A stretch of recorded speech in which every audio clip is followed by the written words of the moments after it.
ఓం మహాగణాధిపతయే నమః. ఓం గురుభ్యో నమః. ఓం శ్రీమాత్రే నమః. పరమేశ్వర స్వరూపమైనటువంటి జ్యోతిష, వాస్తు మరియు ఇతర అనేకమైనటువంటి శాస్త్రములను మనకు అందించినటువంటి మహర్షులకి నమస్కారం. హయగ్రీవ హయగ్రీవ హయగ్రీవేత్యో వదేత్తస్య నిస్సరతే వాణి జహ్నుకన్యా ప్రవాహవత్. అరుణాం కరుణాతరంగితాక్షీం ధృతపాశాంకుశపుష్పబాణచాపాం అనిమాదిభిరావృతాం మయూకైః అహమిత్యేవ విభావయే భవానీం. శ్రీమాత్రే నమః. డబ్ల్యూఎంబి పిక్చర్ ప్రేక్షకులకి నమస్కారం. మనం ఈరోజు ప్రతి ఒక్కరికి మైండ్లో ఉన్నటువంటి ఒకే ఒక్క థాట్ ఏంటి అంటే, దెబ్బకి సెటిల్ అయిపోవాలి. ఏం చేస్తే నేను సెటిల్ అయిపోతాను. సెటిల్మెంట్ రకరకాల స్టేజ్లో ఉంటుంది. అయితే దేనికి అది సెటిల్మెంట్? ఒక పిల్లవాడు కాలేజ్ టైం అయిపోయింది, అంటే కాలేజ్ ముగించేసుకున్నాడు, అతని విద్యాభ్యాసం అక్కడ కంప్లీట్ అయిపోయింది. అప్పుడున్న స్టేజ్కి, అతనున్న సర్కిల్కి అక్కడ ఒక జాబ్ వస్తే, ఒక మంచి జాబ్ వస్తే సెటిల్ అయిపోయాను అనుకుంటాడు. కానీ అది కొంతసేపే ఉంటుంది. దాని తర్వాత అతను తిరుగుతున్నటువంటి సర్కిల్స్ని బట్టి అక్కడి నుంచి ఇంకొక సెటిల్మెంట్ కోరుకుంటాడు. అలా ఏంటంటే ఒక్కొక్క స్టేజ్ నుంచి అతను అనుకున్న స్టేజ్కి సెటిల్ అవ్వడం అంటే ఎలా? ఎందుకంటే ప్రతి మనిషికి డిజైర్స్ ఉంటాయి, డిజైర్స్ ఉండాలి కూడా. అయితే జ్యోతిష్ శాస్త్రంలో ప్రతి లగ్నానికి, ప్రతి రాశికి, ప్రతి నక్షత్రానికి స్పెసిఫిక్గా ఈ ఫలానా సాధన చేయడం ద్వారా, ఫలానా దానం చేయడం ద్వారా, లేదా ఫలానా మంత్రజపం చేయడం ద్వారా మీ జాతచక్రంలో ఉన్నటువంటి గ్రహాల యొక్క ఎనర్జీ, ఇక్కడ మనం చేసేది ఏంటంటే, మనం ఇప్పుడు చూడండి, చిన్న ఎగ్జాంపుల్ చెప్పాలంటే, ఒక మనిషి నార్మల్గా ఉన్నాడు, కానీ నార్మల్గా ఉన్న వ్యక్తి మంచి బాడీ బిల్డర్ అవ్వాలంటే రోజు ఒక సాధన చేస్తాడు. ఉదయాన్నే లేచి వర్కౌట్ చేయడమో, ఎక్సర్సైజ్ చేయడమో, జిమ్కి వెళ్ళడమో చేస్తూ ఉంటాడు. అంటే ఎలా అయితే వర్కౌట్ చేసి బాడీని స్ట్రాంగ్ చేసుకుంటాడో, అదేవిధంగా ప్రతి వ్యక్తి కూడా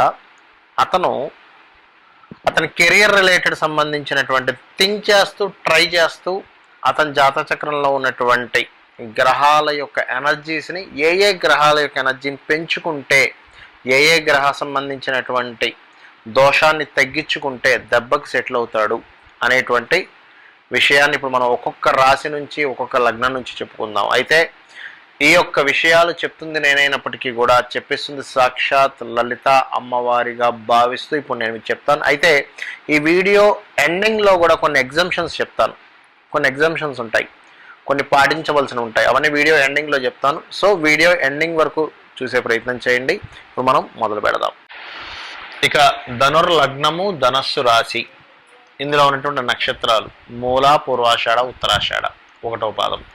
వీరికి ఏ నామస్మరణ చేస్తే లైఫ్ అనేటువంటిది సెటిల్ అవుతుంది, అదేవిధంగా ఏ దానాన్ని ఇచ్చినట్లయితే పూర్వజన్మలో చేసినటువంటి కర్మ తొలగిపోయి మీకు సెటిల్మెంట్ వైపు మీ యొక్క జీవితం సాగుతుంది అనే విషయం మనం ఇప్పుడు తెలుసుకుందాం. అయితే ఇక్కడ ఈ ధనుర్లగ్నానికి ఉన్న గొప్పతనం ఏంటంటే, వీళ్ళ గొప్ప గైడింగ్ ఉంటుంది. గైడింగ్ అయితే చాలా చక్కగా ఉంటుంది.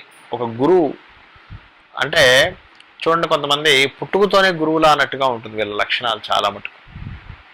ధనుర్లగ్నంలో ఉన్న గొప్పతనం అది. ఎందుకంటే న్యాచురల్ 9th హౌస్ అంటారు. అయితే లైఫ్లో ఉదాహరణకి ఎంత వయసు వచ్చినా సెటిల్ అవ్వట్లేదు. ఒకవేళ సెటిల్ అయినా చాలా తక్కువ శాలరీకి చేస్తున్నాము. మీరు చేస్తున్నటువంటి ఉద్యోగ సంబంధించినటువంటి విషయంలో చాలా చక్కగా గ్రోత్ రావాలి అని అనుకుంటే మీరు చేయవలసినటువంటి మంత్రం ఏంటో చెప్తాను ముందుగా. దాని తర్వాత మీరు ఇవ్వవలసినటువంటి దానాలు తెలుసుకుందాం. ఇక్కడ మీరు చేయవలసినటువంటి మంత్రము ఓం నమో వెంకటేశాయ అనే నామస్మరణ గనక చేస్తూ, ఓం శ్రీమాత్రే నమః అనేటువంటిది ఉదయము, సాయంత్రము అరగంట లేదు, ఉదయం ఒక అరగంట సేపు ఓం నమో వెంకటేశాయ చేశానండి, సాయంత్రం ఒక అరగంట సేపు ఓం నమో వెంకటేశాయ, పొద్దున్న ఓం శ్రీమాత్రే నమః అనేటువంటి నామాన్ని సాయంత్రం పూట ఆ నామస్మరణ కనుక చేసినట్లయితే మీకు ఏమవుతుందంటే, ఇదంతా కూడా మనం ఏదైనా ఒక ఇబ్బంది పడుతున్నాము అంటే పూర్వజన్మలో మనకి తెలియకుండానే ఏదో ఒక పాపకర్మ చేసి ఉంటాం. అలాగే మనకు తెలియకుండానే చాలా పుణ్యకర్మలు కూడా చేస్తూ ఉంటాం. అది మనకు తెలియవు, ఏది పాపకర్మ చేస్తున్నాం, ఏది పుణ్యకర్మ చేస్తున్నాం అనేటువంటి కొన్ని అజ్ఞానంలో జరుగుతూ ఉంటాయి. అలా చేసినటువంటి పాపకర్మలు ఒక్కొక్కసారి మనకి దేనికి సంబంధించిన పాపకర్మ చేస్తే దానికి సంబంధించినటువంటి విషయంలో మనల్ని ఆపుతూ ఉంటుంది. ఆ రకంగా ఈ యొక్క వృశ్చికం వారికి ఈ 2 నామస్మరణలు చేయడం ద్వారా ఓం నమో వెంకటేశాయ, ఓం నమో వెంకటేశాయతో పాటు శ్రీమాత్రి నమః గనక చేసినట్లయితే ఖచ్చితంగా అవి దగ్ధం అవ్వడం జరుగుతుంది. అయితే వీటితో పాటు గ్రహ సంబంధించినటువంటి ఫలితాలు కూడా రావాలి. అంటే గ్రహ సంబంధించిన దానాలు ఇస్తేనే కానీ మీరు అనుకున్నటువంటి సాధన మరింత ముందుకు సాగదు, మీరు అనుకున్నటువంటి సెటిల్మెంట్ అనేటువంటిది ముందుకు సాగదు. అది ఏం చేయాలి? వృశ్చికం వారు అని చెప్పి ధనస్సు వారు అని చెప్పి చూసుకున్నట్లయితే ధనుర్రాశి వారికి ముఖ్యంగా ఏంటంటే ధనుసు లగ్నము ఆ రాశి వారు కూడా చేసుకోవచ్చుది. ఇవ్వవలసినటువంటి దానము ముఖ్యంగా కందులు ఇవ్వాలి.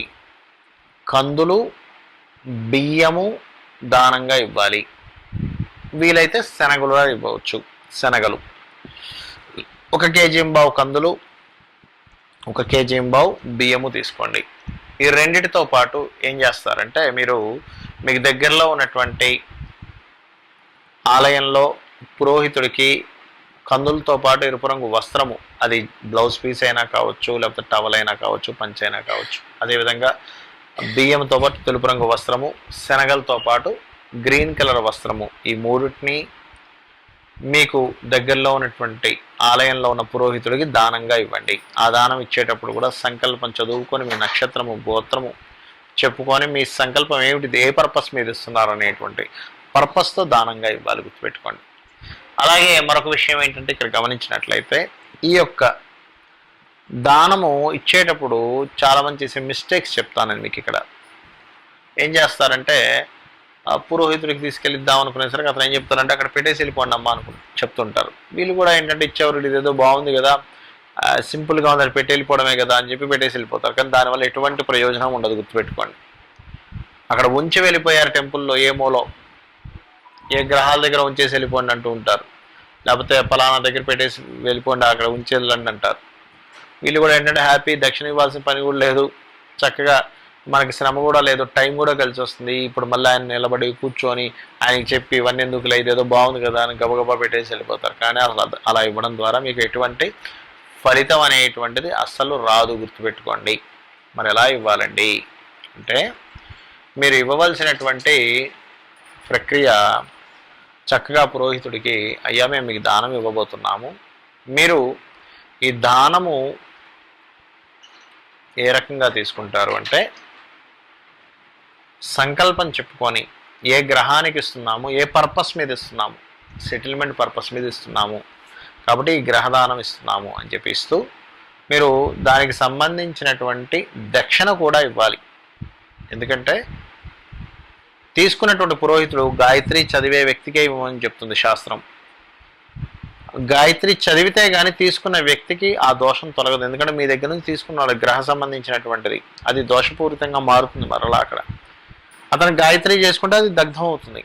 అలా కాకుండా ఏదో డైరెక్ట్గా ఇచ్చేసామండి ఆయన అది తీసేసుకున్నారు అనుకుంటే మీకు ఫలితం రాదు, అతనికి ఫలితం రాదు. కాబట్టి దక్షిణ సహితంగా ఇవ్వండి. ఒక్కొక్కరు ఒక్కో రకంగా దక్షిణ తీసుకుంటూ ఉంటారు. మీ దగ్గర అంతగా డబ్బులు లేవనుకుంటే మీరు వారికి చెప్పొచ్చు, అయ్యా మా దగ్గర కొన్ని డబ్బులు ఉన్నాయి. నిజంగా లేనట్లయితే ఉండి కూడా ఇవ్వకుండా పిసినార్తనం చేస్తే మళ్ళీ దోషం అండి అది. ఎందుకంటే వాళ్ళ కష్టానికి ఫలితం ఇవ్వట్లేదని అర్థం.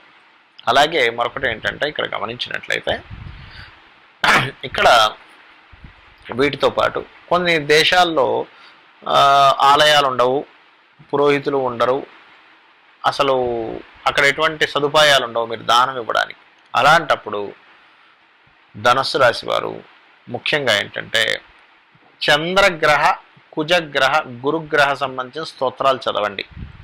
చదివి వారిని ఆ గ్రహ అధిపతుల్ని, ఎవరైతే చంద్రగ్రహానికి చంద్రుడు, కుజగ్రహానికి కుజుడు, గురుగ్రహానికి గురువు, ఈ ముగ్గురిని తలుచుకోండి. స్వామి నాకు ఇక్కడ ఉన్నటువంటి పరిస్థితుల్లో ఇక్కడ నేను ఇవ్వలేకపోతున్నాను, కావున మీ అనుగ్రహం నాకు కావాలి అని చెప్పి నేను తెలియకో ఏదో పాపకర్మ చేసి ఉంటాను పూర్వ జన్మల్లో, కావున మీరు నన్ను అనుగ్రహించండి అనేటువంటి భావనతో ఆ శ్లోకాలు కూడా చదువుకోండి. ఖచ్చితంగా మీకు సెటిల్మెంట్ అనేటువంటిది అయి తీరుతుంది. అలాగే వీలైతే గనక మీరు గుర్తుపెట్టుకోండి, మీకు ఒకవేళ ఇక్కడెక్కడైనా దగ్గరలో ఉన్నారు, కొంతమంది ఏమంటుంటారంటే ఇండియాలో ఉన్న వాళ్ళు, ఏమండి మాకు గోవులు ఉన్నాయి దగ్గరలో కానీ ఇవ్వడానికి పురోహితులు లేరు అంటూ ఉంటారు. అలాంటి వారు ఎటువంటి పదార్థాలు తినిపించాలి అని చెప్పి చూసినట్లయితే బియ్యపు పిండి, క్యారెట్లు, బెల్లము గోవుకి తినిపించవచ్చు. వేరే పదార్థాలు పెట్టకూడదు, ఎందుకంటే గోవుకి బెల్లం పెట్టినట్లయితే ఐరన్ శాతం పెరుగుతుంది. సహజంగా కాయగూరలు లాంటివి తింటుంది కాబట్టి క్యారెట్స్ తినిపించండి. బియ్యం పిండి తినిపించవచ్చు లేదా బియ్యం తినిపించవచ్చు. కానీ చాలామంది తెలియక ఏం చేస్తారంటే ఈ కందులు తీసుకెళ్ళి పెట్టేస్తారు. తెల్ల నువ్వులు కూడా పెడతారు చాలామంది తెలియక. అలా పెట్టకూడదు గోవుకి, ఎందుకంటే అది కనుక ప్రెగ్నెన్సీతో ఉన్నట్లయితే దానికి అవాషన్ అవుతుంది. దాని ద్వారా